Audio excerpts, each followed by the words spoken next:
બેસો બેસો.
કેમ છે? આનંદ મંગળ. બ્રહ્મ કૃપાય કેવલમ આનંદ મંગળ. ઓમ ઓમ ઓમ. ત્યાં બધું અનુકૂળ છે? વિશ્રામ, પ્રસાદ, કામ બધું આવી ગયું? તકલીફ નથી કોઈ?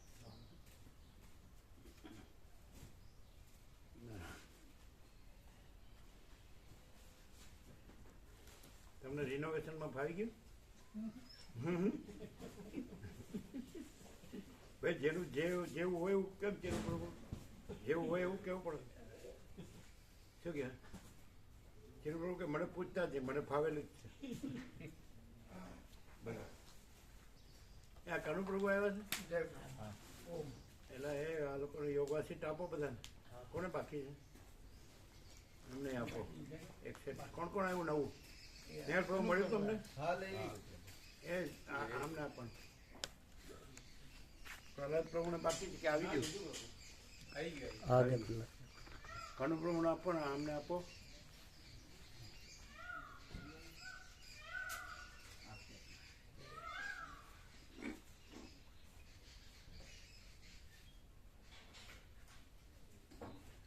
લેંગ્વેજ કઈ ચાલે ત્યાં? ઇંગ્લિશ? જર્મન. જર્મન ફાવે? શીખે સામાન્ય વ્યવહાર પૂરતું? હા, એટલે ડેલી ત્યાં કામ બી જર્મનમાં જ કરવાનું હોય બધા કલીગ સાથે. એમ બરાબર. જર્મન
તમારે બાકી છે ને યોગ વાસિત? બાકી છે. નવું પ્રિન્ટિંગ એમાં શરૂઆતમાં જે લોકોએ નિત્ય સ્મરણ મૂક્યું છે જોયું તમે? જોયું નથી, સાંભળ્યું. તમે ઈશ્વરની કુટીરે ન આવ્યા? રહી ગયા? બધા આવ્યા હતા? કેવું હતું અશોક પ્રભુ? આનંદ આનંદ એકદમ પ્રભુ. નેહલ પ્રભુ આવ્યા હતા? હા. એમનું ઓડિટ ચાલતી હતી. કેવું રહ્યું કમલેશ પ્રભુ? આનંદ પ્રભુ. ઉપરની કુટીરે ગયા હતા? હા, ગયા હતા. ખેતરમાં? હા, ખેતરમાં. કેવી જગ્યા છે? એકદમ અલૌકિક. તમે બધા ગયા હતા ને? હા, બધા ગયા હતા. તમે ગયા હતા? કેવું હતું ઈશ્વરની કુટીરે? હે? એકદમ અલૌકિક છે એમ. પેલા ઉપર ગયા એ. હા. અને આ એ બી આમ શાંતિ મળે એવું જ લાગે છે. હે બેઠા હોય તો શાંતિ જ લાગતી છે અંદર. વાંચ્યું તો બધું વાંચ્યું? બધું વાંચ્યું.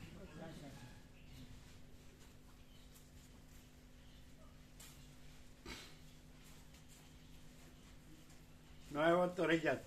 હા, બધાનો ભાવ બહુ સરસ હતો સ્વામીજી. હે બધાનો ભાવ બહુ સરસ હતો. એક કાનુભ્રમણ 2 આપો, એના ચિરંજીવ માટે 1 આપો, 1 હજી આપો. તમારે બીજા કોણ છે સિદ્ધપુરમાં વાંચે એવા કોણ છે તમારા સર્કલમાં?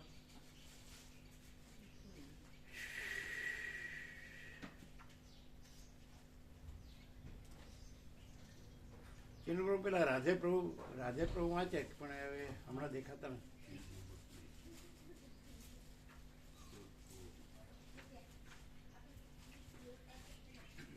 ફર્સ્ટ પેજ ઉપર નિત્ય સ્મરણ આપ્યું, જોયું? ફર્સ્ટ પેજ એની પાછળ હસ્તાક્ષર છે, એમાં એની પાછળ હસ્તાક્ષર છે, જોયા?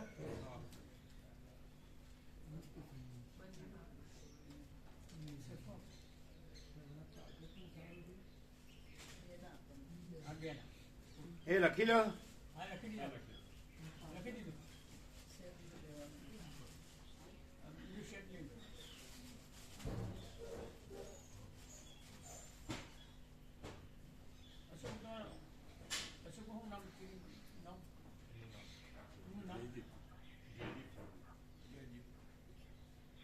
તમે એકલા જ આવ્યો છો? ના, 2 જણા.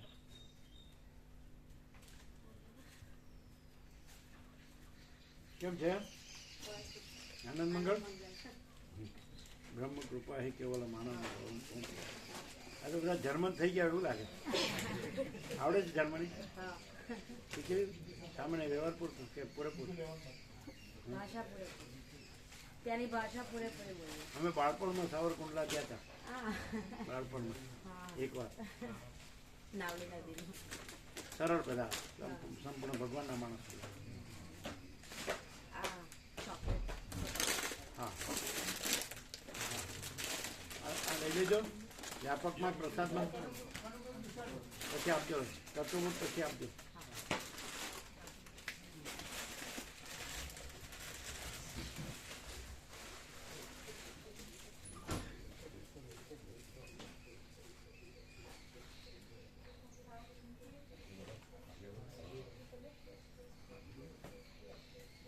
दिया किसको दिया?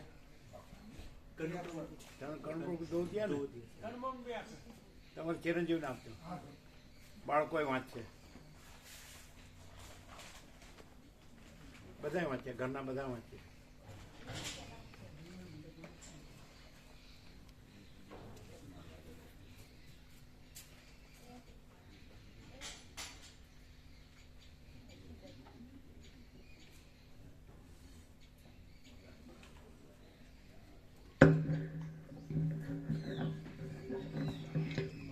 ओम ओम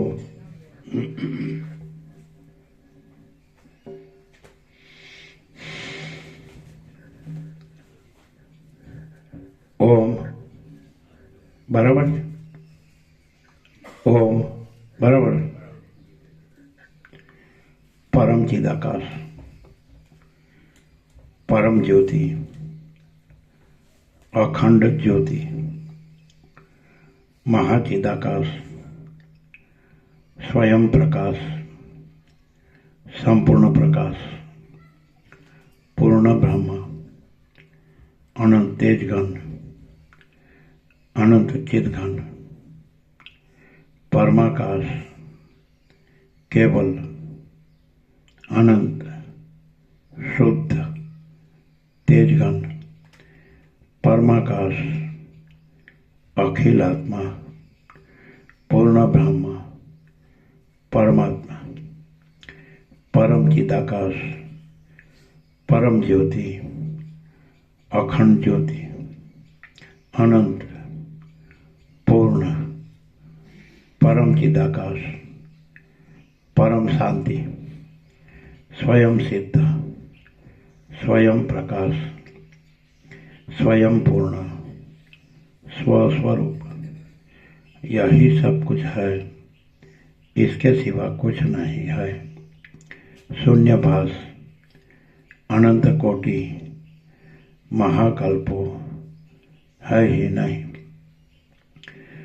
महाचिदाकाश, स्वयं प्रकाश, संपूर्ण प्रकाश, महाचिदाकाश ज्योति, अनंत, अखंड, अभेद, महाचिदाकाश ज्योति, महातत्व, महासामान्य, महाचिदाकाश, स्वसंवेद्य, सहज निर्विकल्प, महाचिदाकाश, परम कैवल्य, परम शांति, परम चिदाकाश, अनंत, पूर्ण, निरपेक्ष, सत्य, अनंत, संपूर्ण, अपरिघ्य, निर्भ्रांत, निरपेक्ष। वशिष्ठ राम वैराग्य प्रकरण राउंड 41मो राउंड।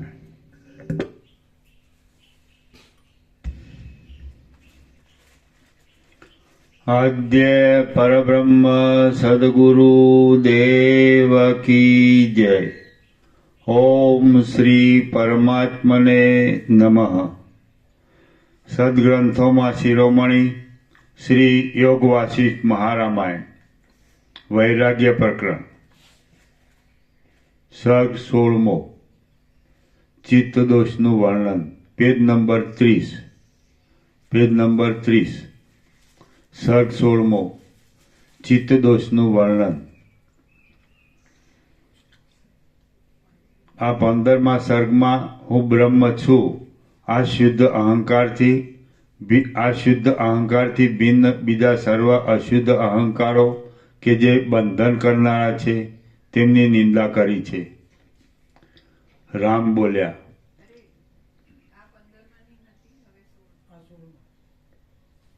હા 16મો 15મો લખ્યો।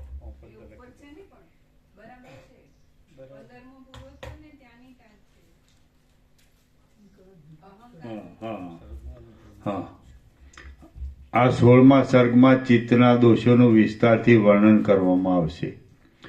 રામ બોલ્યા, સારા કાર્યોને તથા મહાત્માઓના સેવનને છોડી દેવાથી ચંચળ ચિત્ત રાગદ્વેષાદિક દોષોથી જર્જરિત થઈ જાય છે। રામ બોલ્યા, સારા કાર્યોને તથા મહાત્માઓના સેવનને છોડી દેવાથી ચંચળ ચિત્ત રાગદ્વેષાદિક દોષોથી જર્જરિત થઈ જાય છે અને જેમ નાનું સરખું પીંછું વાયુની અંદર ભમ્યા કરે છે તેમ તે વિષયોની અંદર ભમ્યા કરે છે। ગામના કૂતરાની પેઠે તે રાખ અને અત્યંત વ્યગ્ર થઈને નિરર્થક આમ તેમ દૂર દૂર દોટ મૂક્યા કરે છે। એ ચિત્તને ક્યાંય કાંઈ પણ ગમતું નથી। ક્યાંક તેને ઘણું ધન મળે છે તો પણ વાસનો કરંડિયો જેમ પાણીથી ભરાય નહીં તેમ તે પણ ભરાતું નથી। હે મુનિ, શૂન્ય અને સર્વદા દુષ્ટ આશારૂપી ઝાડથી વીંટાયેલું મન ટોળામાંથી વિખૂટા પડેલા મૃગની પેઠે વિશ્રાંતિ પામતું જ નથી।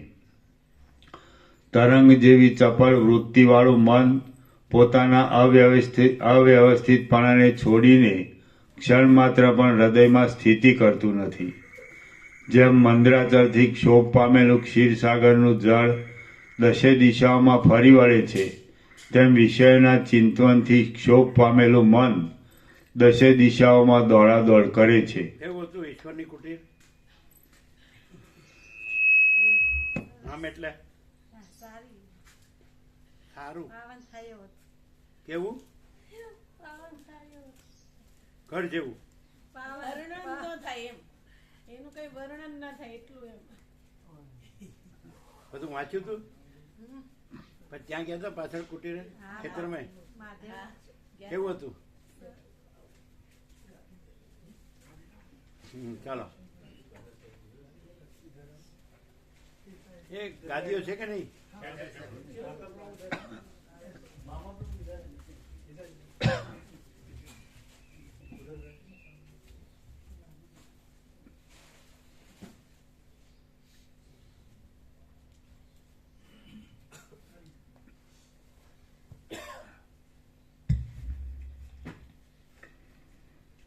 જેમ મંદરાચળથી ક્ષોભ પામેલું ક્ષીરસાગરનું જળ તમારે ઘણા રહી ગયા.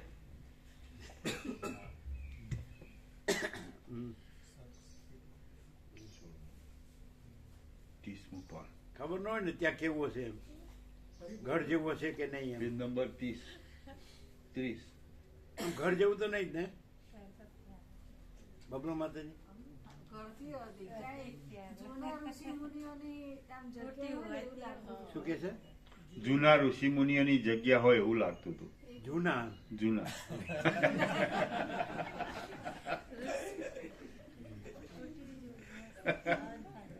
ચાલો.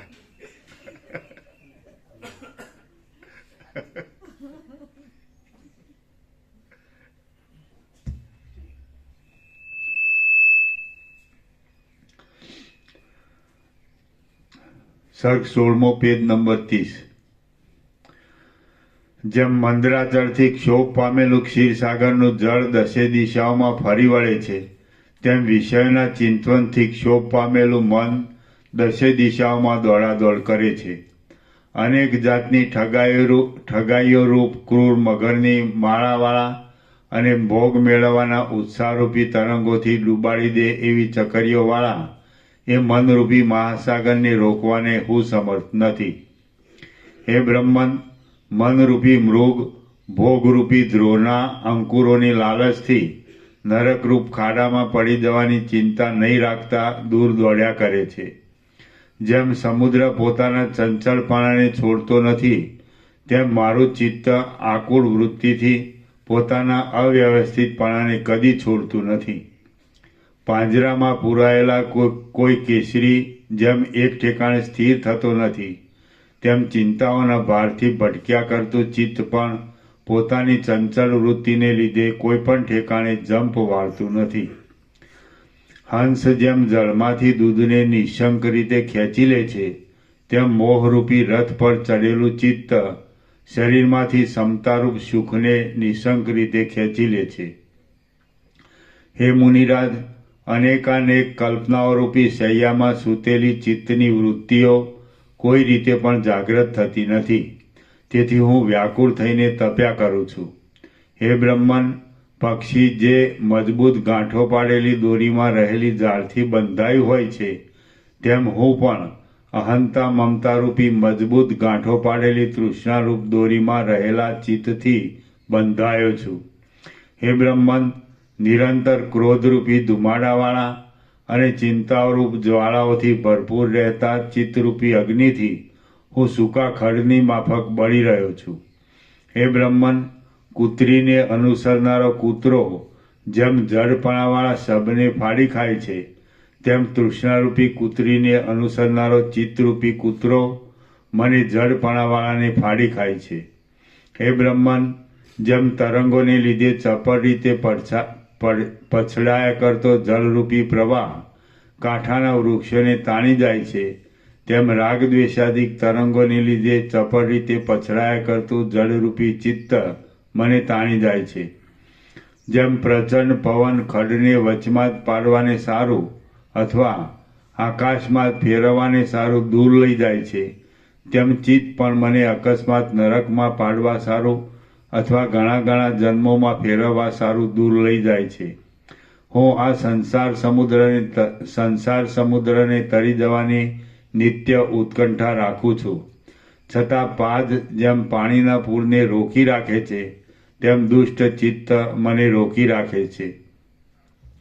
જેમ નીચેથી ઊંચે જતી અને ઊંચેથી નીચે જતી ખરાબ દોરી કૂવામાંથી પાણી કાઢવાના લાકડાને ચોંટી રહે છે, તેમ નીચેથી ઊંચે જતું અને ઊંચેથી નીચે જતું આ ચિત્ત મને વળગી રહે છે. જેમ બાળક ખોટી કલ્પનાથી ભયંકર રૂપને પામેલા અને પૂર્ણ વિચારથી મિથ્યા થઈ જનારા ભૂતથી ઝડપાઈ જાય છે, તેમ હું પણ ખોટી કલ્પનાથી ભયંકર રૂપને પામેલા અને પૂર્ણ વિચારથી મિથ્યા થઈ જનારા ચિત્તથી જલાઈ ગયો છું. હે બ્રહ્મન, ઘણા શ્રમથી પણ દૂર કરી શકાય નહીં એવો એ મનરૂપી પિશાચ અગ્નિ કરતાં પણ વધારે તાપ દેનારો છે, પર્વત કરતાં પણ વિશેષ કષ્ટ સાધ્ય છે અને વજ્ર કરતાં પણ વધારે દ્રઢ છે. જેમ પક્ષી માંસ ઉપર ઝપટ મારે છે તેમ ચિત્ત વિષયો ઉપર ઝપટ મારે છે. બાળક જેમ રમકડું મળતા ઘણા દિવસના અભ્યાસને છોડી દે છે તેમ ચિત્ત પણ વિષય મળતા ઘણા દિવસથી માંડેલા શુભ કાર્યને છોડી દે છે. હે તાત જડ પ્રકૃતિવાળો એટલે અજ્ઞાન અને શીતળતા. હે તાત જડ પ્રકૃતિવાળો અત્યંત ચંચળ જન્મ મરણરૂપી અનેક વિસ્તૃત ચકરીઓથી ભરેલો અને કામાદિરૂપ મહાદુઃખદાયી સર્પોના નિવાસવાળો આ મનરૂપી સમુદ્ર મને દૂર તાણી લઈ જાય છે. હે મહાત્મા, મહાસમુદ્રને પી જવા કરતાં, મેરુ પર્વતને ઉખેડી નાખવા કરતાં અને અગ્નિનું ભક્ષણ કરવા કરતાં પણ ચિત્તનો નિગ્રહ કરવો વધારે કઠિન છે. ચિત્ત જ વિષયોના કારણરૂપ છે. ચિત્ત હોય તો જ જગત છે અને ચિત્ત ક્ષીણ થાય તો જગત પણ ક્ષીણ થાય છે. માટે પ્રયત્નપૂર્વક ચિત્તની ચિકિત્સા કરવી જોઈએ. હે મુનિ, જેમ પર્વતમાંથી વનો ઉગે છે તેમ ચિત્તમાંથી જ આ સેંકડો સુખ દુઃખ ઉગે છે.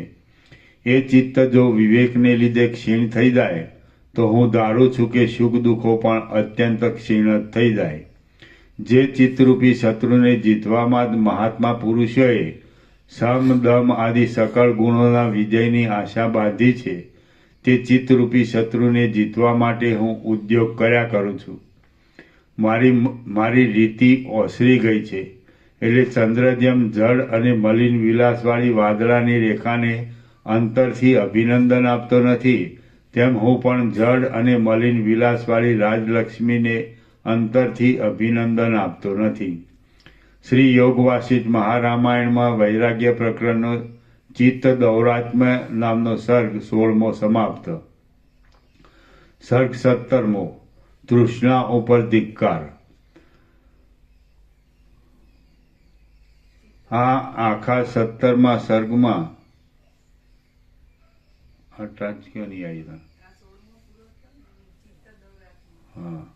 ચિત્ત દૌરાત્મ્ય એને નીચે ટાંચ છે.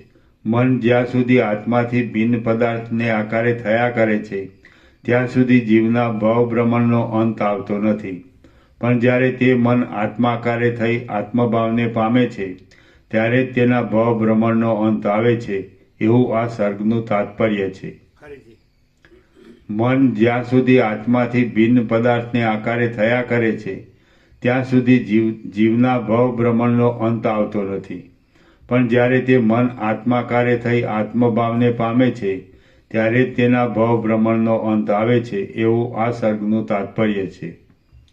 સર્ગ 17મો તૃષ્ણા ઉપર ધિક્કાર.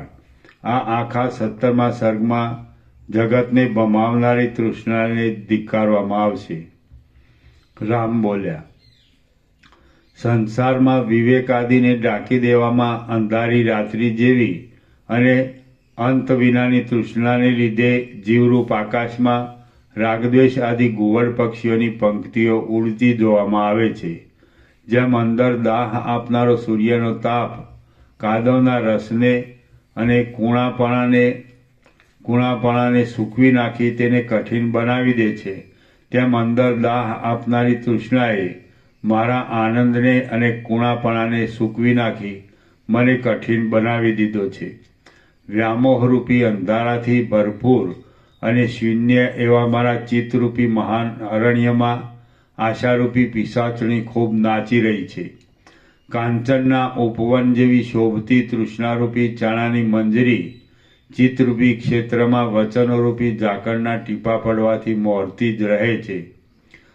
મધ્ય ભાગે હાલક ડોલક થતી મહાસાગરની લહેરી જેમ લોકને ઘુમરીએ ચડાવવાને માટે જ અત્યંત ઊંચે ઉછળી આવે છે, તેમ મનમાં અનેક ગરબડો મચાવતી તૃષ્ણા પણ મને ઘુમરીએ ચડાવવા માટે જ બલવત્તર ઉલ્લાસમાં ઉછળી રહે છે.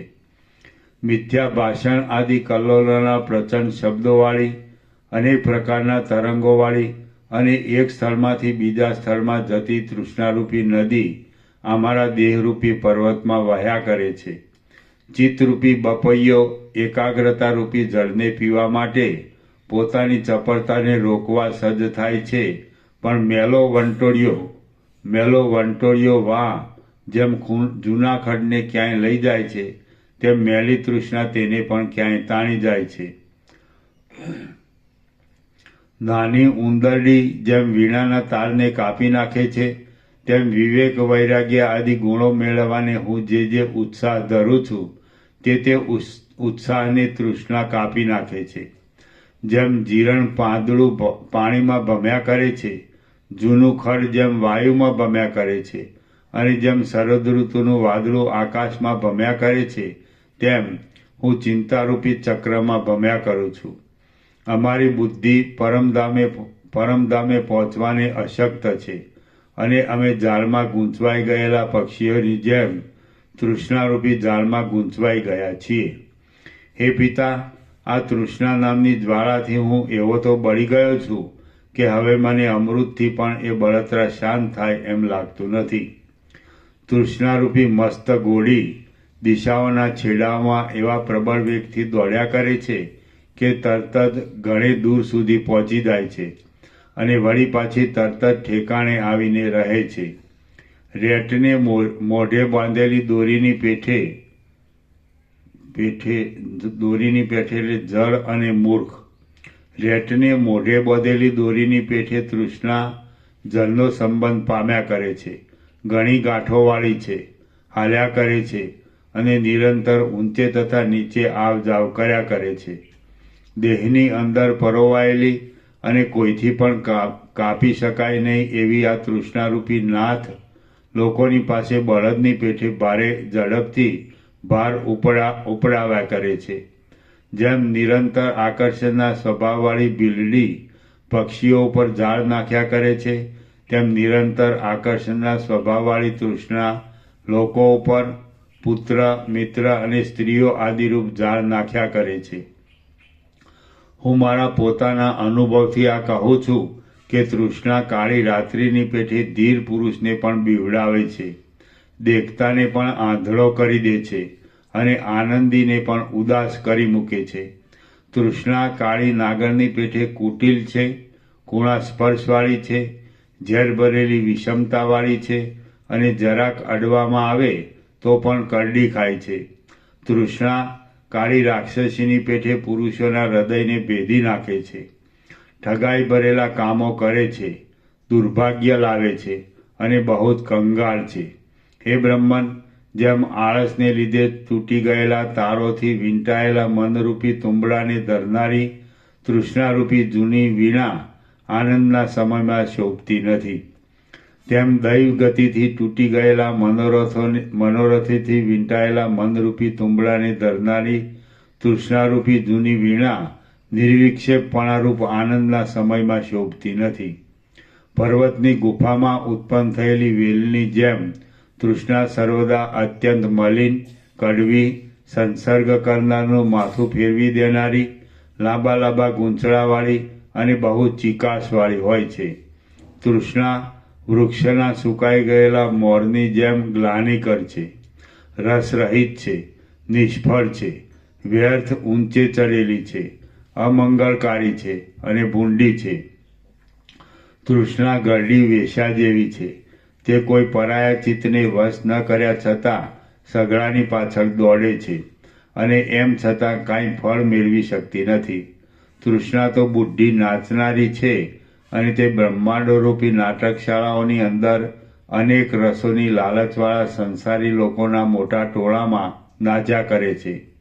સંસારરૂપી લાંબા જંગલમાં વિસ્તાર પામેલી અને ઊંચે ચડેલી તૃષ્ણારૂપી ઝેરી વેલમાં ગળપણરૂપી ફૂલ થાય છે અને અનેક પ્રકારની ઉથલ પાથલોરૂપી ફળોની પંક્તિઓ થાય છે. બુદ્ધિ થયેલી નટડીની પેઠે તૃષ્ણા જે કાર્ય પોતાનાથી બની શકે એવા ન હોય તે કરવાને પણ કૂદકા માર્યા કરે છે અને આનંદ આપી ન શકવા છતાં પણ નાચ્યા કરે છે. તૃષ્ણારૂપી ચપળ મયુરી ઢેલ મોહરૂપી ઝાકળનું આવરણ થાય ત્યારે નાચે છે. એ આવરણ મટી જઈને વિવેકરૂપી પ્રકાશ થાય ત્યારે ઠંડી પડી જાય છે અને કોઈથી ન પહોંચી શકાય એવા સ્થાનોમાં રહેઠાણ કરે છે. ચોમાસામાં જ વહેનારી નદીની જેમ તૃષ્ણા અનેક મલિન તરંગોને ઉછાળે છે, લાંબા કાળ સુધી વચ્ચે વચ્ચે સૂકી રહે છે અને ક્ષણ માત્ર જ ઉલ્લાસ પામે છે. જેમ ચપળ પક્ષીણી પડી ગયેલા ઝાડને છોડી દઈને બીજા ઊભેલા ઝાડ પર જાય છે, તેમ ચપળ તૃષ્ણા પડતીમાં આવેલા પુરુષને છોડી દઈને ચડતીવાળા પુરુષ પાસે જાય છે. તૃષ્ણારૂપી ચપળ માંદરી ન પહોંચી શકાય એવા સ્થાનમાં પણ પહોંચે છે. ધરાયા છતાં ફળની ઈચ્છા રાખ્યા કરે છે અને ઘણીવાર સુધી એક સ્થળમાં ટકતી નથી. તૃષ્ણા દૈવની ગતિની પેઠે એક અવળું કામ કરીને વળી બીજું અવળું કામ કરવા દોડે છે અને તે કરીને પણ પાછી બંધ પડતી નથી, પણ નિરંતર એવા કામો કરવામાં તત્પર રહે છે. હૃદયરૂપી કમળમાં રહેનારી તૃષ્ણારૂપી ભમરી ક્ષણ માત્રમાં પાતાળમાં જાય છે અને ક્ષણ માત્રમાં આકાશમાં જાય છે અને ક્ષણ માત્રમાં દિશાઓરૂપી નિકુંજોમાં ફરે છે. સંસાર સંબંધી સઘળા દોષોમાં એક તૃષ્ણા લાંબુ દુઃખ દેનારી છે અને અંતઃપુરમાં ગુપ્ત રહેલાને પણ તે અતિ સંકટમાં નાખી દે છે. મેઘમાળાની જેમ તૃષ્ણા ઘણી જડતા આપે છે. જડતા એટલે ટાઢ અને મૂર્ખતા. મેઘમાળાની જેમ તૃષ્ણા ઘણી જડતા આપે છે, પરમ પ્રકાશને રોકી દે છે. પરમ પ્રકાશ એટલે અજવાળું અને વિવેક અને મોહરૂપી ઝાકળથી ભરપૂર રહે છે. જેમ પશુઓને બાંધવાની લાંબી દોરી સઘળા પશુઓના ગળાઓને બાંધી લે છે, તેમ તૃષ્ણા સંસારમાં વ્યવહાર કરનારા સઘળા જીવોના મનને બાંધી રાખે છે.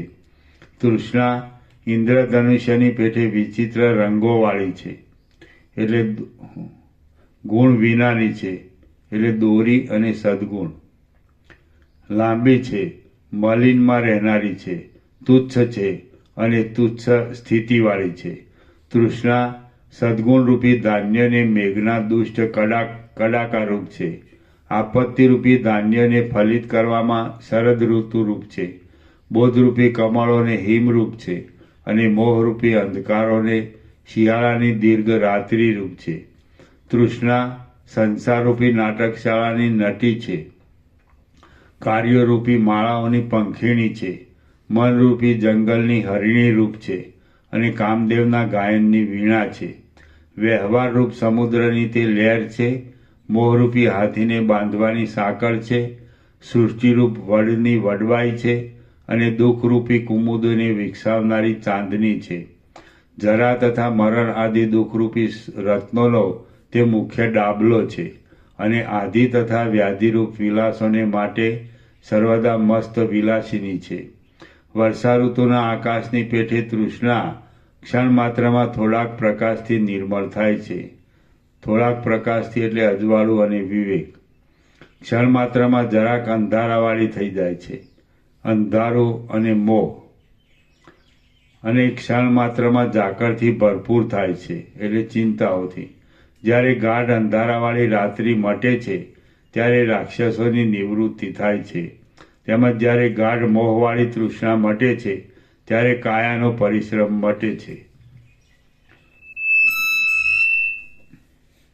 જ્યાં સુધી તૃષ્ણારૂપી ઝેરી વિસૂચિકા કોલેરા નામનો રોગ લાગુ રહે છે ત્યાં સુધી આ લોકો મૂંઝાયા કરે છે, સારી વાતો કરી શકતા નથી અને ચિત્તમાં સંભ્રમિત રહે છે. જો ચિંતાને છોડી દેવામાં આવે છે તો આ લોકોના સઘળા દુઃખ ટળી જાય છે. ચિંતાને છોડી દેવી એ જ તૃષ્ણારૂપી કોગળિયાને મટાડવાનો મંત્ર છે. તૃષ્ણારૂપ માછલી ચિત્તરૂપી જળાશયમાં ખંડ, પથરા અને કાષ્ઠ આદિ સઘળા પદાર્થોને ભોગ્યરૂપ સમજીને લીધા કરે છે અને અંતે તરફડિયા મારે છે. સૂર્યના કિરણો જેમ કમળને ખુલ્લું કરી નાખે છે, તેમ રોગની પીડા, સ્ત્રી અને તૃષ્ણા ગંભીર માણસને પણ ખુલ્લો કરી નાખે છે. વાંસની લતાની જેમ તૃષ્ણા અંદરથી પોલી છે, ઘણી ગાંઠોવાળી છે, લાંબા લાંબા અંકુરો તથા કાંટાઓવાળી છે. અંકુરો એટલે ઝાકળ અને ભૂલો, તથા કાંટાઓવાળી છે એટલે દુઃખો. પરસ્પરથી છૂટી છૂટી છે અને સર્વદા મુક્તામણીની પેઠે પ્રિય છે. અહો, આ મોટું આશ્ચર્ય છે કે મહાબુદ્ધિમાન પુરુષો કષ્ટથી કપાય એવી તૃષ્ણાને પણ વિવેકરૂપ નિર્મળ ખડગથી કાપી નાખે છે. હે બ્રહ્મન, હૃદયમાં રહેલી આ તૃષ્ણા જેવી તીક્ષ્ણ છે તેવી તલવારની ધાર પણ તીક્ષ્ણ નથી, તેવી વજ્રની જ્વાળા પણ તીક્ષ્ણ નથી, અને તપાવેલા લોઢાની કણીઓની જ્વાળાઓ પણ તેવી તીક્ષ્ણ નથી. દીવાની શિખાની પેઠે તૃષ્ણા મધ્યમાં ઉજ્જવળ છે, અંતમાં કાળી તથા તીક્ષ્ણ છે, પ્રત્યક્ષ દેખાય છે, બળતરા થવાના કારણરૂપ હોવાને લીધે અસહ્ય છે, અને તેની દશા સ્નેહને લીધે ઘણા કાળ સુધી પહોંચે એવી છે. દશા એટલે વાટ અને સ્થિતિ. મનુષ્ય મેરુ પર્વત જેવો દ્રઢ હોય, જ્ઞાનવાન હોય, શૂરવીર હોય અને ધીર હોય તો પણ તૃષ્ણા એ નરોત્તમને એક પલકારામાં તરણાના તોલનો કરી નાખે છે. તૃષ્ણારૂપી વિંધ્યાચળની તળેટી લાંબા લાંબા ગહનોથી વ્યાપ્ત છે. ગહનોથી એટલે સાહસો અને અરણ્યો. તૃષ્ણારૂપી વિંધ્યાચળની તળેટી લાંબા લાંબા ગહનોથી વ્યાપ્ત છે, ભયંકર છે, ઘાટા જાળાવાળી છે, રજથી ભરેલી છે. રજથી એટલે ધૂળ અને રજોગુણ. અંધારાવાળી છે અને ઉગ્ર ઝાકળવાળી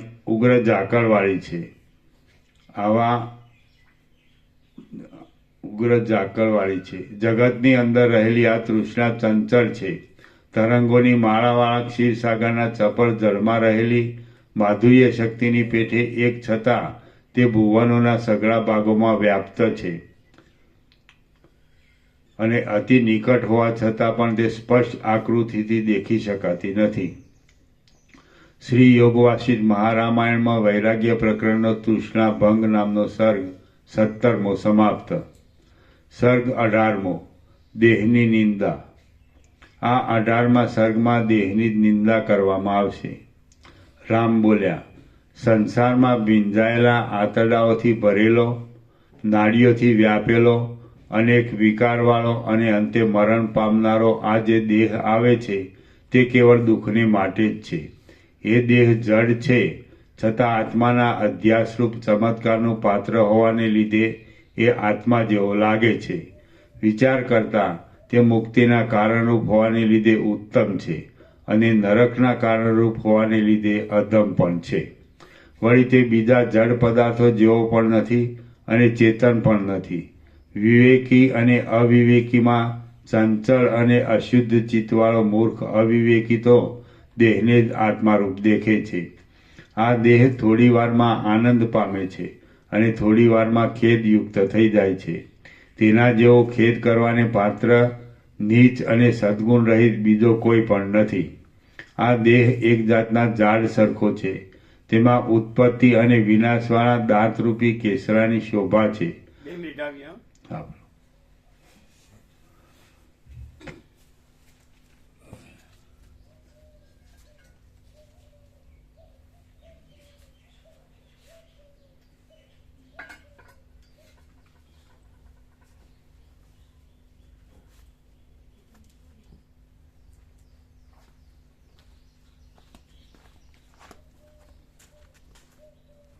આ દેહ થોડી વારમાં આનંદ પામે છે અને થોડી વારમાં ખેદયુક્ત થઈ જાય છે.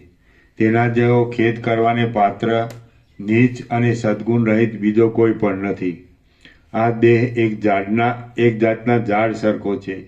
તેમાં ઉત્પત્તિ અને વિનાશવાળા દાંતરૂપી કેસરાની શોભા છે, અને તે મંદ સ્મિતરૂપી ઉઘડેલા પુષ્પોથી નિત્ય અલંકૃત છે. તેને હાથરૂપી શાખાઓ છે અને ખભાઓરૂપી ઊંચા શાખાઓના મૂળ છે. તેને ઊંચા ભાગમાં દાંતરૂપી પક્ષીઓ હારદોર રહેલા છે. આંખોરૂપી બ્રહ્મરોને રહેવાના છિદ્ર છે, અને માથારૂપી મોટું ફળ ઉત્પન્ન થયેલું છે. તેને કાનરૂપી સુતાર નામના પક્ષીએ કરેલા છિદ્રો છે. આ પક્ષીને ટકટકારો પણ કહે છે. કાનરૂપી સુતાર નામના પક્ષીએ કરેલા છિદ્રો છે. હાથ પગની આંગળીઓરૂપી કૂણા પાંદડા છે. દાઢી મૂછરૂપ ગુચ્છો છે. શસ્ત્રાદિથી અત્યંત કપાઈ જવાનો સ્વભાવ રહ્યો છે, અને તેમાં જીવ તથા ઈશ્વરરૂપી બે પક્ષીઓએ માળા કરેલા છે. ત્યાં જીવરૂપી વટેમાર્ગુએ ઉતારો કર્યો છે અને તેની નીચે છાયા પણ જોવામાં આવે છે. એવા દેહરૂપી વૃક્ષને કોણ પોતાનું કહે અને કોણ તેને પારકું કહે?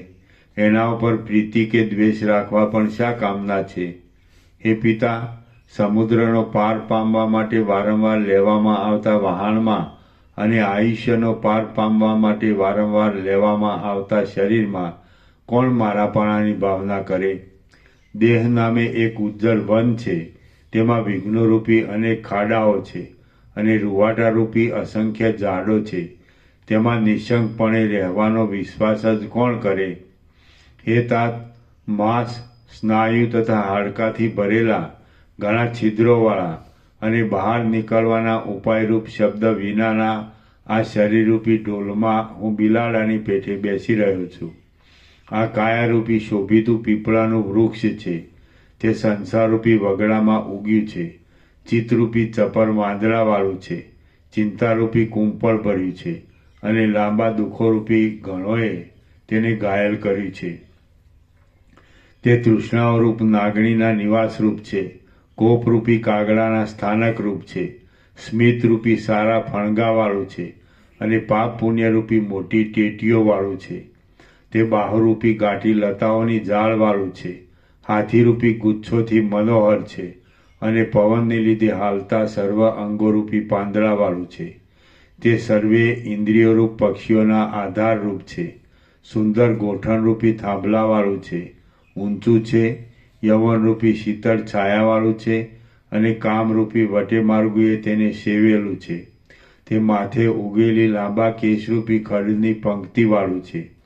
અંધકારરૂપી ગીત પક્ષીને રહેવાના માળારૂપ છે અને પેટરૂપી પોલાણવાળું છે.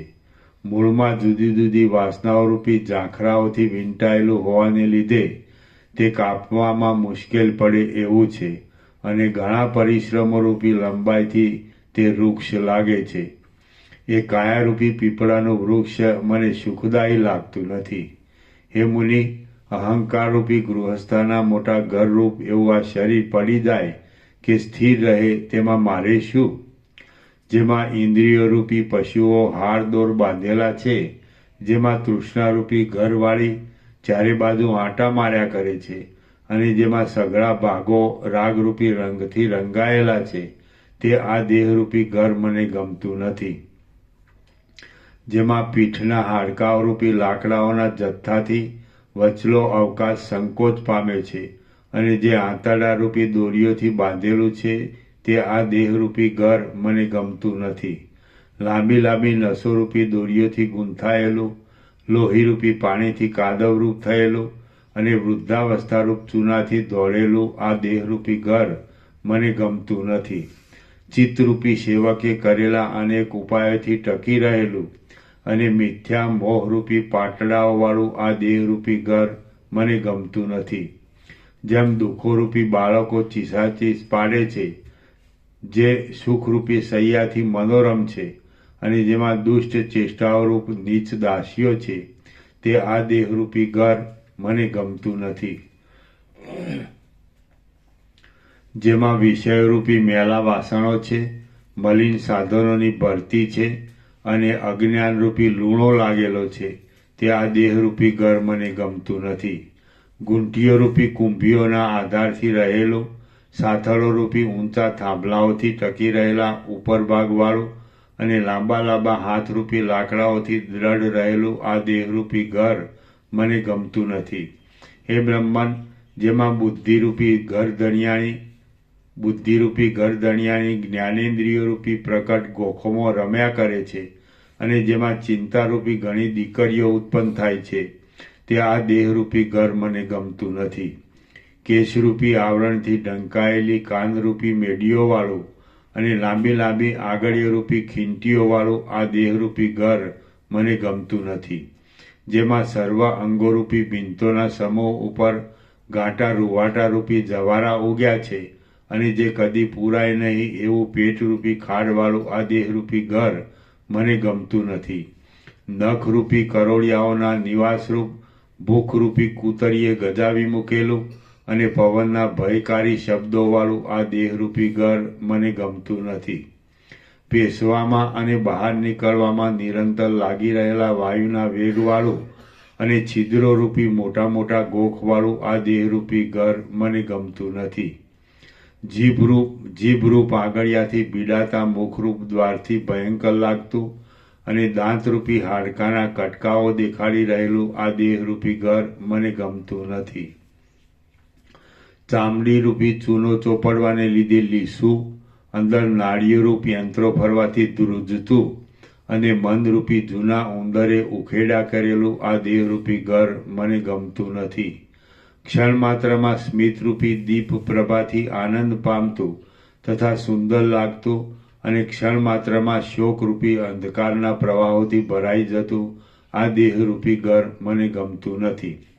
સઘળા રોગોના ધામરૂપ એવું વલી તથા પલિત, વલી એટલે ચામડામાં પડતી કરચલી, સઘળા રોગોના ધામરૂપ એવું વલી તથા પલિત, પળિયાના નગરરૂપ એવું આ સઘળી ભયંકર ચિંતાઓને રહેવાના દુર્ગંધરૂપ એવું આ દેહરૂપી ઘર મને ગમતું નથી.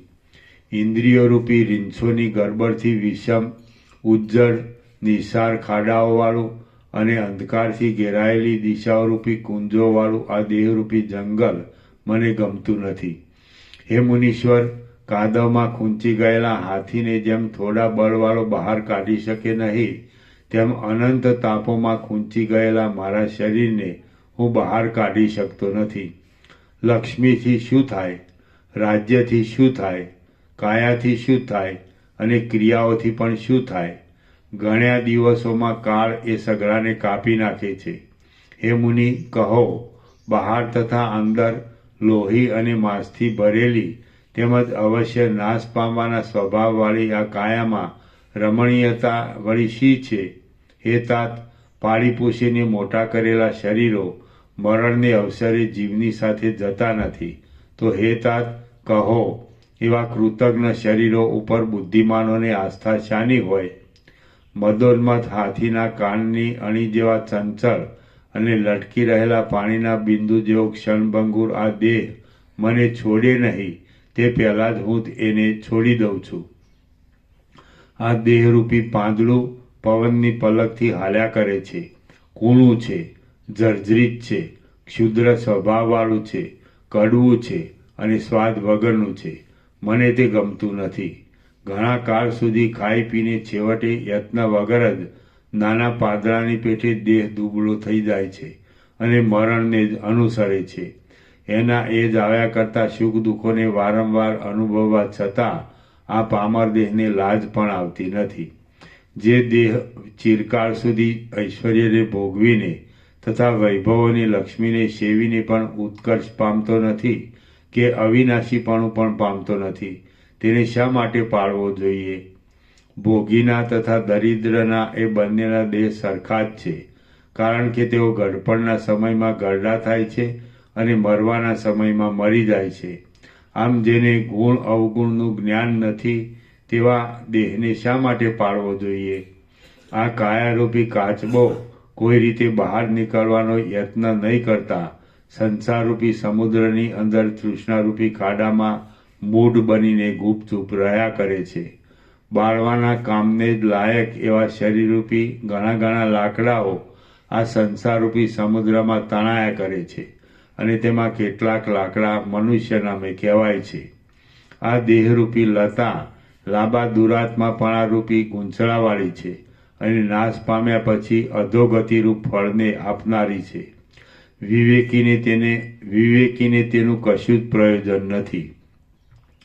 કાદવથી ભરેલા વિષયરૂપી ખાબોચિયામાં ડૂબ્યા કરતો અને તરત જ ગરડો થઈ જતો આ દેહરૂપી દેડકો કેવો છે અને કેવી દુર્દશાઓ ભોગવીને તુરત જતો રહેશે એ જાણવામાં આવતું નથી.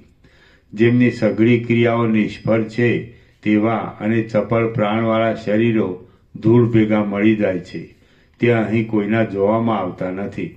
હે ભગવાન, વાયુ, દીવો તથા મન જાય છે અને આવે છે, તેની ગતિ જાણવામાં આવે છે, પણ શરીર જાય છે અને આવે છે તેની ગતિ તો કદી જાણવામાં આવતી નથી. જે લોકો મોહરૂપી મદિરાથી ઉન્મત્ત થઈને શરીર અને જગતની સ્થિતિ ઉપર વિશ્વાસ રાખે છે તેને વારંવાર ધિક્કાર હો. હે મુનિ, હું દેહ નથી, હું દેહનો નથી અને દેહ મારો નથી એવી સમજણથી જેમના ચિત્ત વિશ્રાંતિ પામ્યા છે તેઓ પુરુષોમાં ઉત્તમ છે. અનેક માન અપમાનથી ભરેલા અનેક કલ્પિત લાભોમાં મનને રમાડી રહેલા નીચ વિચારો શરીર ઉપર જ વિશ્વાસ રાખી બેઠેલા માણસને મારે છે. શરીરરૂપી ખાડમાં રહેનારી અને કોમળ અંગોવાળી અહંકારની ચમત્કૃતિ ભોગ આનંદની તૃષ્ણારૂપ પિશાચણીએ અમને છળથી છેતર્યા છે. હાય, કાયામાં વિશ્વાસ બંધાવનારી આ મિથ્યા જ્ઞાનરૂપ દુષ્ટ રાક્ષસીએ બિચારી એકલી વિવેકી આદિની સહાય વગરની બુદ્ધિને સઘળી રીતે ઠગી છે. આ દ્રશ્ય જગતમાં કશું જ સાચું નથી. તેમાંનું આ અભાગ્યું શરીર લોકોને ઠગે છે એ આશ્ચર્ય છે. આ કાયારૂપી જૂનું પાંદડું ઝરણાના પાણીની કણી પેઠે થોડાક દિવસમાં વિના યત્ને ખરી જાય છે. પરપોટા જેમ સમુદ્રમાં આવીને જોતજોતામાં નાશ પામે છે તેમ આ કાયા પણ ઉત્પન્ન થઈને પલકવારમાં નાશ પામે છે. આ નિષ્ફળ શરીર સંસાર સંબંધી અનેક કાર્યરૂપી પાણીની ચકરીઓમાં વ્યર્થ ગુમરીઓ ખાયા કરે છે. હે દ્વિજ, અજ્ઞાનના વિકારરૂપ અને સ્વપ્ન જેવી ભ્રાંતિઓના આધારરૂપ આ અવશ્ય નાશ પામનારા દેહમાં મને ક્ષણભર પણ આસ્થા નથી. જેને વીજળીઓમાં, શરદ ઋતુના વાદળામાં અને ગંધર્વનગરમાં સ્થિરતાનો ભરોસો બેઠો હોય તે ભલે દેહને વિશે સ્થિરતાનો વિશ્વાસ રાખે. વિનાશ પામવાની ઉતાવળમાં જાણે એકબીજાની સ્પર્ધાથી અધિક થવાની ધારતા નાશવંત પદાર્થોની પરંપરામાં વિજય મેળવનારા અને પ્રબળ દોષોથી ભરેલા આ કલેવરને તલના જેવું તુચ્છ સમજીને હું સુખી રહું છું. શ્રી યોગ વાસિષ્ઠ મહારામાયણમાં વૈરાગ્ય પ્રકરણનો દેહ નિંદા નામનો સર્ગ 18મો સમાપ્ત. દેહ નિંદાના નીચે ટાંચ છે. શરીરમાં જ્યાં સુધી અહંતા મમતા હોય ત્યાં સુધી મનુષ્ય પોતાના વાસ્તવિક સ્વરૂપને જાણવા સમર્થ થતો નથી. માટે તે અહંતા મમતાનો ત્યાગ કરવા આ સર્ગમાં વિવિધ પ્રકારે ઉપદેશ કર્યો છે. સર્ગ 19મો, બાલ્યાવસ્થાની નિંદા. આ 19મા સર્ગમાં બાલ્યાવસ્થા જે બહુ જ અધમ છે તેની નિંદા કરવામાં આવશે.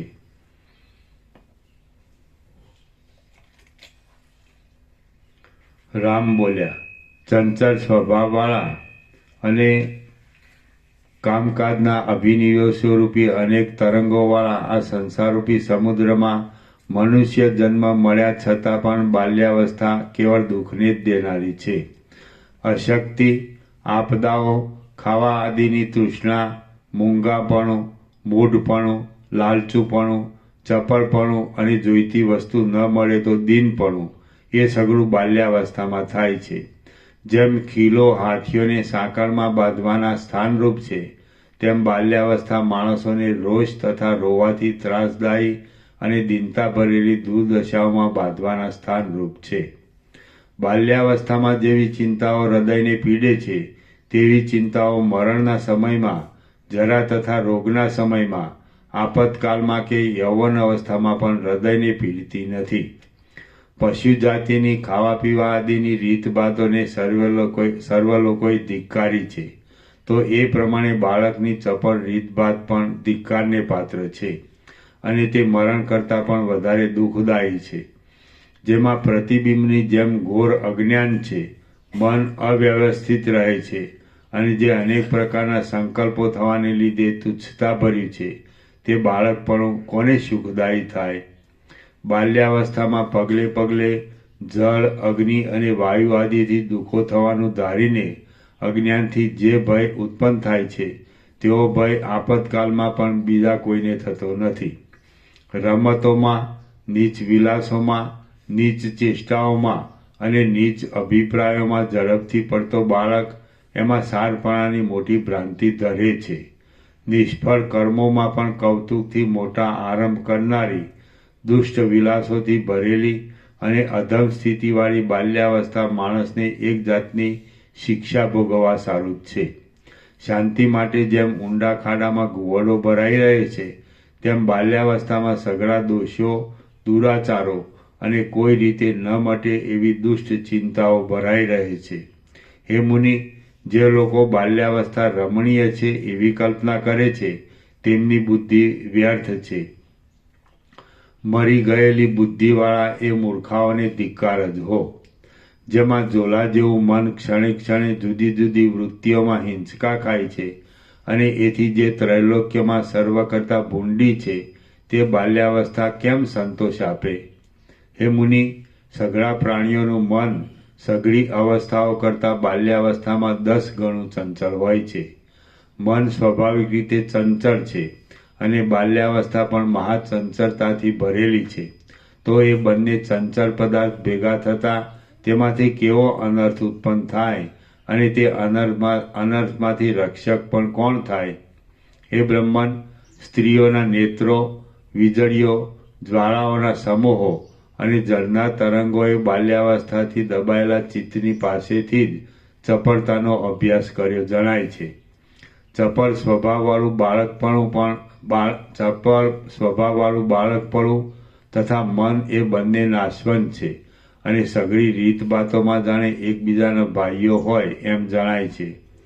જેમ બીજા માણસો ધનવાનના આધારથી જ વર્તે છે, તેમ સઘળા દુઃખદાયી દુર્વ્યસનો, સઘળા દોષો અને સઘળી અધમ ચિંતાઓ પણ બાળકના આધારથી જ વર્તે છે. બાળકને જો નિત્ય નવો નવો પ્રીતિદાયી પદાર્થ ન મળે તો તે ઝેર જેવા અસહ્ય ચિત્ત વિકારથી મૂર્છા પામી જાય છે.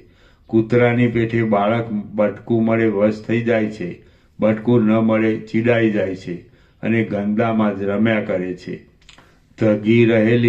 ધગી રહેલી અને વરસાદના પહેલા છાંટાથી સંટાઈ ગયેલી ધરતીની પેઠે બાળક પણ નિરંતર બાફ અને આંસુથી ઘેરાયેલા મુખવાળો રહે છે.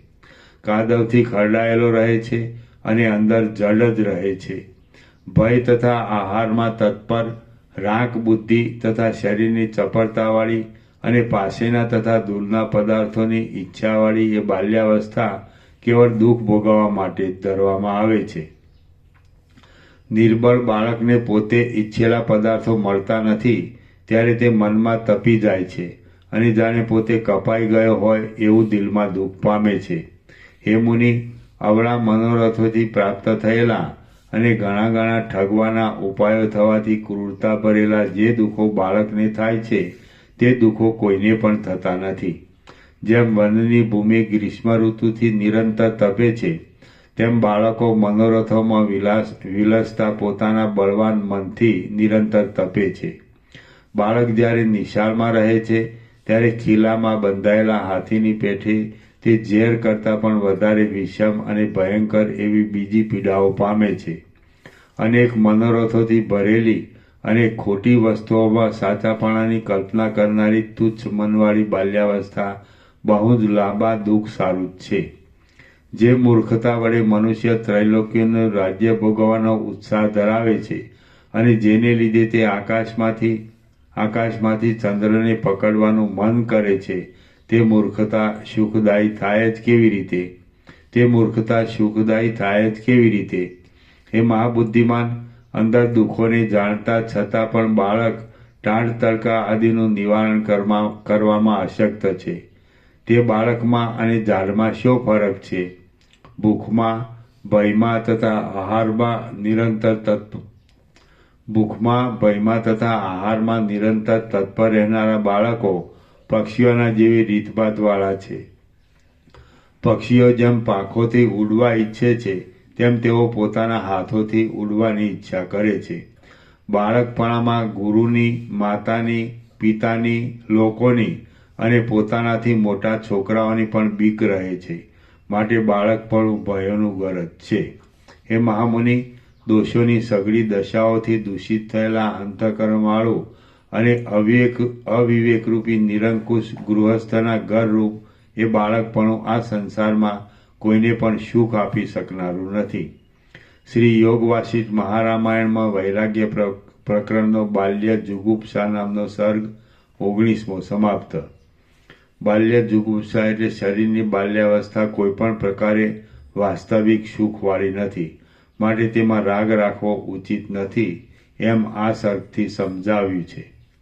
સર્ગ 20મો યૌવન નિંદા. આ 20મા સર્ગમાં અનેક દોષોવાળા યૌવનની નિંદા કરવામાં આવશે. શ્રી રામ બોલ્યા, પછી બાલ્યાવસ્થારૂપ અનર્થને છોડી ભોગના ઉત્સાહથી દૂષિત થયેલા મનવાળો પુરુષ છેવટે નરકમાં પડવાને વાસ્તે જ યૌવનની દશા ઉપર ચડે છે. યૌવનમાં અનંત ચેષ્ટાઓવાળા પોતાના ચપળ ચિત્તની રાગદ્વેષ આદિ અનેક વૃત્તિઓનો અનુભવ કરતો મૂર્ખ પુરુષ એક દુઃખમાંથી બીજા દુઃખમાં પડે છે. ચિત્તરૂપી ગુફામાં રહેલો અને અનેક પ્રકારના સંભ્રમો કરાવનારો કામદેવરૂપી પિશાચ યુવાનને પરવશ કરીને બળાત્કારે દબાવે છે. જેમ ધરતીમાં ગુપ્ત રહેલા ભંડારને જોવા સારું બાળકોના હાથમાં આપેલું અંજન તેમના નેત્રોની પ્રભાવને સ્વતંત્રતા અને બહુ ગતિ આપે છે, તેમ યુવાનીમાં પરવશ થયેલું ચિત્ત સ્ત્રીઓની પેટે ચપળ સ્થિતિવાળી ચિંતાઓને સ્વતંત્રતા અને બહુ ગતિ આપે છે. હે મુનિ, યૌવનમાં તે અવસ્થાએ જ વધારેલા અને સ્ત્રીના પ્રસંગમાં પુરુષ, યૌવનમાં તે અવસ્થાએ જ વધારેલા અને સ્ત્રી તથા જુગાર આદિ વ્યસનોને ઉત્પન્ન કરનારા રાગ તથા લોભ આદિ પ્રસિદ્ધ દોષો પોતામાં થયેલા અને ચિંતા આદિથી ઘેરાયેલા ચિત્તવાળા પુરુષને દુઃખી કરી નાખે છે. જે લોકો મહાન નરકના બીજરૂપ અને નિરંતર સંભ્રમ આપનારા યૌવનથી પરવશ થતા નથી, તે લોકો બીજા કોઈથી પરવશ થતા નથી. જે પુરુષ અનેક પ્રકારના રસો, અભિલાષો અને જળોથી ભરેલી અને વિચિત્ર વૃત્તાંતોના સમૂહવાળી આ યૌવનરૂપી ભયંકર વનભૂમિનો નીચ કામ કર્યા વિના પાર પામે છે, તે જ ધીર કહેવાય છે. આ મંગળરૂપ યૌવન વીજળીના પ્રકાશની પેઠે પળવાર રહેનારું છે અને અતિ ચંચળ મેઘની જેમ ગર્જનાઓથી, ગાજવાથી અને અભિમાનના વચનોથી ભરેલું છે. મને તે ગમતું નથી. આ યૌવન મદિરાના વિલાસની પેઠે મધુર છે, પ્રિય લાગે એવું છે, તીખું છે, પરિણામે દુષ્ટ છે અને સઘળા દોષોના શિરોમણીરૂપ છે. તે મને ગમતું નથી. આ યૌવન સ્વપ્નમાં થયેલા સ્ત્રીના સમાગમ પેઠે અસત્ય છે, સત્ય જેવું લાગે છે અને થોડી વારમાં ઠગીને જતું રહેનારું છે. તે મને ગમતું નથી. આ યૌવન ગંધર્વનગરની પેઠે ક્ષણિક પદાર્થોમાં અગ્રેસર છે અને ક્ષણ માત્રમાં સઘળા માણસોના મનને હરનારું છે. મને તે ગમતું નથી. છૂટેલા બાણને નિશાન પર પડતા જેટલી વાર લાગે તેટલી જ વાર સુધી સુખ દેનારું, દુઃખમય જણાતું અને નિરંતર બળતરા કરાવનારું આ યૌવન મને ગમતું નથી. આ યૌવન વેશ્યાના સમાગમની પેઠે ઉપરથી જ રમણીય છે અને અંદર સદભાવ વગરનું છે. મને તે ગમતું નથી. જેમ પ્રલયકાળમાં મોટા મોટા ઉત્પાતો દેખાવ દે છે, તેમ સર્વને દુઃખ દેનારા સૌ કોઈ સમારંભો આ યુવાનીના સમયમાં જ દેખાવ દે છે. ભગવાન સદાશિવ ભયંકર આકૃતિવાળા છે, તો પણ હૃદયમાં અંધારું કરી દેનારી યૌવનમાં થતી અજ્ઞાનરૂપી રાત્રિથી ભય પામે છે. તેથી તે જ્ઞાનરૂપ ચંદ્રને ધરી રહ્યા છે. આ યૌવન સંબંધી મોહ શુભ આચારને અત્યંત ભૂલાવનારી અને બુદ્ધિને ભ્રંશ કરનારી મહાભ્રાંતિને ઉત્પન્ન કરે છે. યૌવનમાં પુરુષ વા સ્ત્રી, હૃદયમાં સ્ત્રી વા પુરુષના વિયોગથી ઉત્પન્ન થયેલા અસંખ્ય શોકરૂપી અગ્નિથી જેમ ઝાડ દાવાનળથી બળે છે, તેમ મનુષ્ય યૌવન અવસ્થામાં કાંતાના વિયોગથી થયેલા અસહ્ય શોકાગ્નિથી બળે છે. બુદ્ધિ નિર્મળ હોય, વિશાળ હોય અને પવિત્ર હોય તો પણ તે વર્ષા ઋતુની નદીની જેમ યૌવનના સમયમાં મેલી થઈ જાય છે. કદાચ ઘાટા કલ્લોળવાળી ભયંકર નદીને ઓળંગી શકાય, પણ યુવાનીમાં ચપળ થયેલી અને તૃષ્ણાથી ઇન્દ્રિયોને ચપળ કરનારી ચિત્તની વૃત્તિને તો ઓળંગી શકાતી નથી. પેલી સ્ત્રી, એના પેલા પુષ્ટ સ્તન, પેલા વિલાસો અને પેલું સુંદર મોં, એવી ચિંતાઓથી યુવાનીમાં પુરુષનું મન જાજરૂ થઈ જાય છે. સ્ત્રીનું મન પુરુષના રૂપાદીની ચિંતાઓથી જાજરૂ થઈ જાય છે. કપાઈ ગયેલા જૂના ખડના તણખલાને જેમ કોઈ ગણનામાં લેતું નથી, તેમ સત્પુરુષો યુવાનીની ચંચળ તૃષ્ણાઓથી પીડાયેલા પુરુષને ગણનામાં લેતા નથી. મદથી ઘેરાયેલા અને દોષરૂપી મોતીને ધરનારા અભિમાનરૂપી મહાગજને યૌવન એ નિરંતર બંધાઈ રહેવાનો નાશકારી એક ખીલો છે. યૌવન એ એક મનરૂપી મોટા મૂળવાળા તથા દોષરૂપી સર્પોને ધારણ કરનારા રોષભર્યા રુદનરૂપ વૃક્ષોનું વન છે.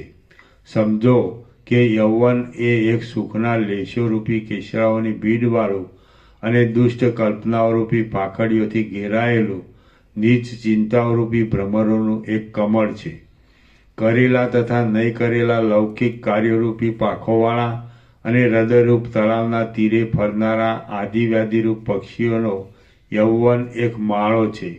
નવયૌવન એ એક જડ, અસંખ્ય અને ઉછળતા વિકલ્પોરૂપી કલ્લોલોનો નિર્મર્યાદ મહાસમુદ્ર છે. રજ અને તમ, રજ એટલે ધૂળ અને રજુગુણ, તમ એટલે અંધકાર અને તમોગુણ. રજ અને તમને વ્યાપ્ત કરનારો યૌવનરૂપી વિષમ પવન ઘણા પ્રયત્નોથી સિદ્ધ થયેલા સઘળા ગુણોની સ્થિતિને ટાળી નાખવામાં સમર્થ છે. ગુણો એટલે સદગુણો અને કરોડિયાના જાળા. યૌવનરૂપી લુખા રજકણો મુખની કાંતિ બગાડી નાખે છે. પોતાની સાથે રહેલા ઇન્દ્રિયોના વિલાસરૂપી ચપળ કચરાઓથી અસહ્ય થઈ પડે છે અને બહુ જ ઊંચે ચડી જાય છે. મનુષ્યને પ્રાપ્ત થયેલો પાપોની સંપત્તિઓના વિલાસરૂપી યૌવનનો ઉલ્લાસ દોષોનો સમૂહ જાગૃત કરે છે અને સદગુણોની પંક્તિને છેદી નાખે છે. રજોગુણરૂપી પરાગને લીધે, પરાગ એટલે ફૂલની રજ, રજોગુણરૂપી પરાગને લીધે શરીરરૂપી કમળમાં ફર્યા કરતી બુદ્ધિરૂપ ચંચળ ભમરીને આ નવ યૌવનરૂપી ચંદ્રમાં શરીરરૂપી કમળમાં બાંધીને મૂંઝવી દે છે. શરીરરૂપી કુંજબા ઉત્પન્ન થયેલી અને બહુ જ વૃદ્ધિ પામેલી યૌવનરૂપી રમણીય લતા પોતાનામાં લાગેલ મનરૂપી ભ્રમણને મદયુક્ત કરી દે છે. શરીરરૂપી નિર્જળ ભૂમિમાં કામનારૂપી તાપથી યૌવનરૂપી ઝાંઝવાના પાણી દેખાય છે. તે તરફ દોડ્યા જતા મનરૂપી હરિણો વિષયરૂપી ખાડામાં પડી જાય છે. યુવાની શરીરરૂપી રાત્રિની ચાંદની છે, ચિત્તરૂપી સિંહની કેશવાળી છે અને જીવિતરૂપી સમુદ્રની લહર છે. હું તેથી સુખ પામતો નથી. યુવાનીરૂપી શરદ ઋતુ દેહરૂપી જંગલમાં થોડાક દિવસ ફળ દેખાડે છે, તેનો વિશ્વાસ કરવો યોગ્ય નથી. ચિંતામણી જેમ અભાગી માણસના હાથમાંથી તરત જતો રહે છે, તેમ યૌવનરૂપી પક્ષી શરીરરૂપી વૃક્ષમાંથી તુરત ઉડી જાય છે. યૌવન જ્યારે જ્યારે ભારે ઊંચી સ્થિતિ પર ચડે છે, ત્યારે ત્યારે સંતાપ અને મનોરથો ભારે વૃદ્ધિ પામે છે અને તેથી મનુષ્યોનો કેવળ સમૂહ નાશ જ થાય છે. આ યુવાનીરૂપ રાત્રિ જ્યાં સુધી સમૂળગી મટી ગઈ નથી, ત્યાં સુધી જ રાગ અને દ્વેષરૂપી પિશાચણીઓ વિશેષે કરીને ફર્યા કરે છે. અનેક પ્રકારના વિકારોથી વ્યાપ્ત થયેલું અને ક્ષણ માત્રમાં નાશ પામનારું આ બિચારું યૌવન મરવા પડેલા પુત્ર જેવું છે. તેનો તો શોક કરવો જ ઘટે છે. જે પુરુષ આ ક્ષણભંગુર યુવાનીથી અજ્ઞાનને લીધે રાજી થાય છે, તે મહામૂળને નર પશુ સમજવો જોઈએ. અજ્ઞાન અને અભિમાનથી જ પુરુષ મદોન્મત્ત યૌવનને સારરૂપ સમજીને તેમાં આસક્ત થાય છે. જે દુર્બુદ્ધિ પુરુષને થોડા દિવસમાં જ પસ્તાવો કરવાનો આવે છે. હે મહાત્મા, જેઓ યૌવનરૂપી સંકટમાંથી સહેજે પાર ઉતરી જાય છે, તેઓ જ પૃથ્વીમાં પૂજ્ય છે. હે મહાત્મા, જેઓ યૌવનરૂપી સંકટમાંથી સહેજે પાર ઉતરી જાય છે, તેઓ જ પૃથ્વીમાં પૂજ્ય છે. તેઓ જ મહાત્માઓ છે અને તેઓ જ સાચા પુરુષો છે. કદાચ મોટા મોટા મગરોની ખાણરૂપ એવા સમુદ્રને સુખથી તરી શકાય, પણ રાગદ્વેષાદી કલ્લોલોના બળથી છલકાતા અને દોષોથી ભરેલા અભાગ્યા યૌવનને સુખથી તરી શકાય નહીં. હે મુનીશ્વર, જેમ આકાશમાં સુંદર વૃક્ષોથી શોભી રહેલું દેવતાઓના દયાથી પ્રસંગવાળું, દયાથી દીપતું અને ફળ પુષ્પાદિકની સંપત્તિવાળું ઉપવન જગતની અંદર બહુ દુર્લભ છે, તેમ આ મનુષ્ય જન્મમાં પણ વિનયથી શોભી રહેલું, મહાત્માઓના પ્રસંગવાળું, દયાથી દીપતું અને સદ્ગુણોની સંપત્તિવાળું સુયૌવન પણ બહુ દુર્લભ છે. ફરીથી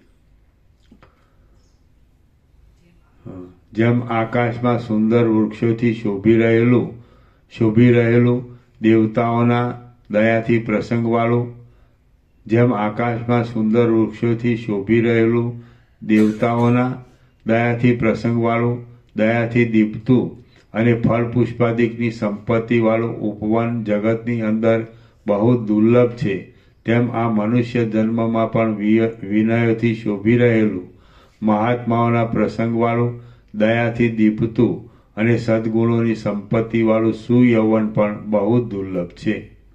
શ્રી યોગ વાસિષ્ઠ મહારામાયણમાં વૈરાગ્ય પ્રકરણનો યૌવન ગર્હા નામનો સર્ગ 20મો સમાપ્ત. ઓમ ઓમ ઓમ. કોના નંબર 41. પ્રસાદ આપી દે.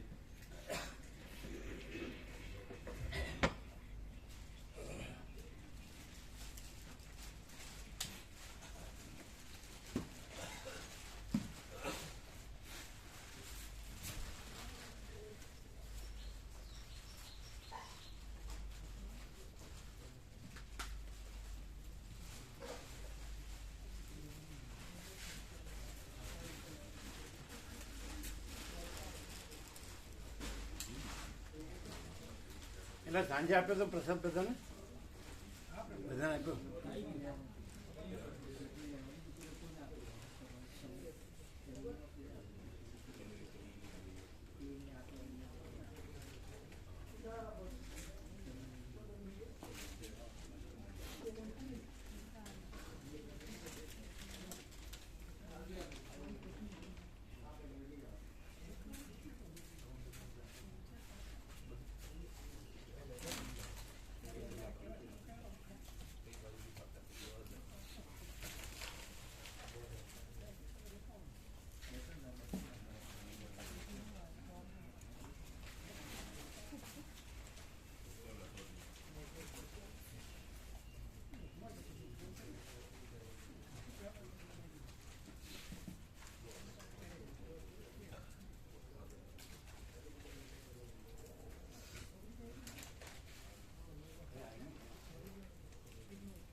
આમાં રિપેરિંગ ચાલુ છે કે થઈ ગયું? આગળનું થઈ ગયું, પછી પાછળ જે પ્રભુનો વિશ્રામ હતો ને ત્યાં હજી અમે નીકળીશું, પછી અતુલ પ્રભુ આવશે, એમનું થશે પછી. સમજાવવા મળી. કેતન પ્રભુ, મીના માતાજી,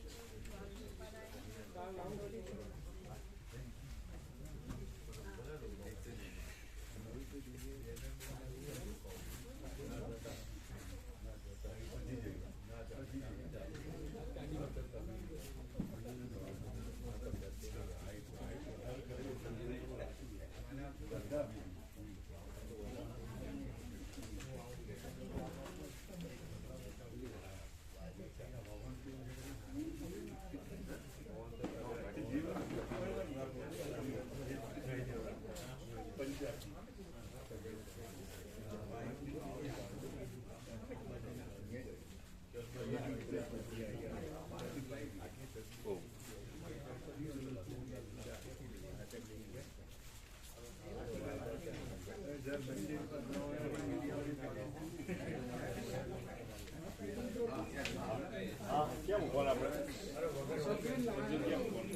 आप वहाँ अंदर रहो, यहाँ से भी जाना होगा। अभी 30 सब रखने का 30 आएगा, आगे जो उसको उसमें ऐड करा देने का 30 आएगा, नोट में प्लस कर देने का 300 आया ना, तो 300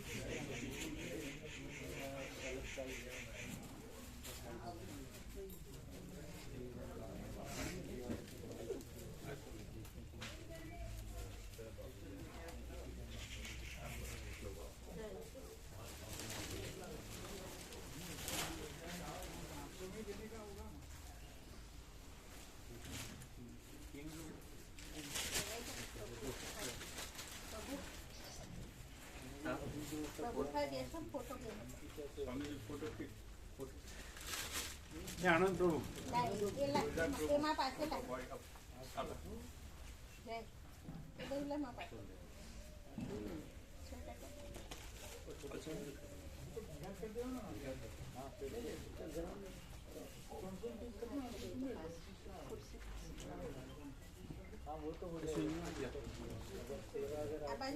ફોકસ પતાડજો, ફોકસ પતાડો પહેલા.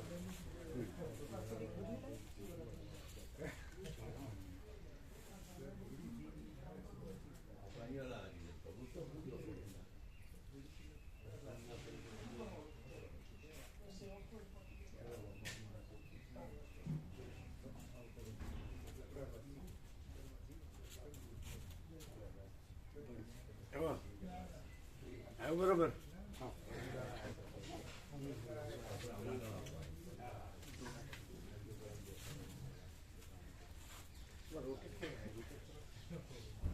પેલું બંધ બ્લોક કરેલું હોય ને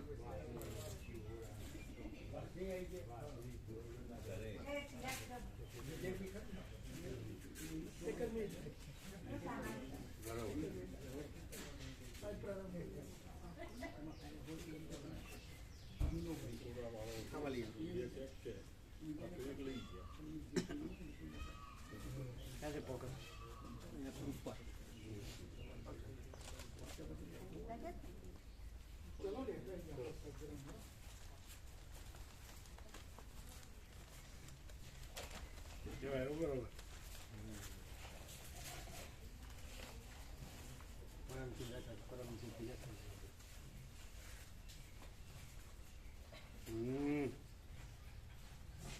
મસ્ત. પછી ડ્રોપ નાખી દેજો. હા, બધા આવ્યા ને પ્રસાદ છે ને બધો? કીધું કે બધા જતા રહ્યા? नहीं वो सदग्रंथ ले गए, सदग्रंथ है ना वो लेने. एक बैनर છે ને બહાર લગાવવું છે તો પ્રભુ ફરી પછી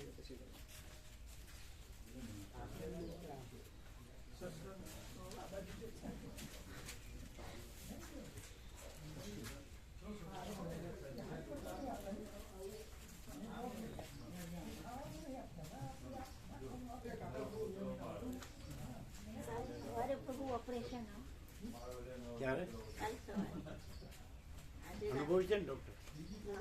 આના મામાના દોસ્તાર આયુષીના મામાના દોસ્તાર આવજો સદગ્રંથ જોવા દે. આવ્યો. તમે અહીંયા રહેજો ત્યાં. મારા મામા છે ને એના સાથે ભણતા હતા બધા. ડૉક્ટર હા એટલે પરિચિત ને અનુભવી. હા બરાબર. ના ના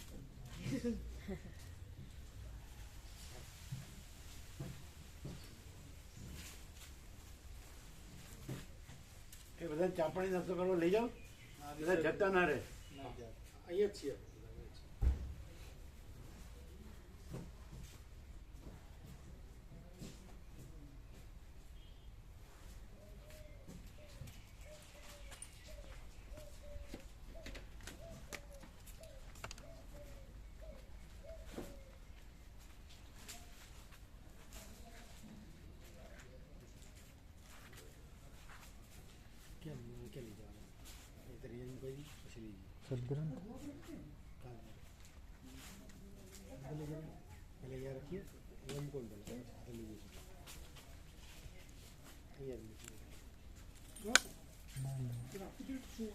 આપી દો.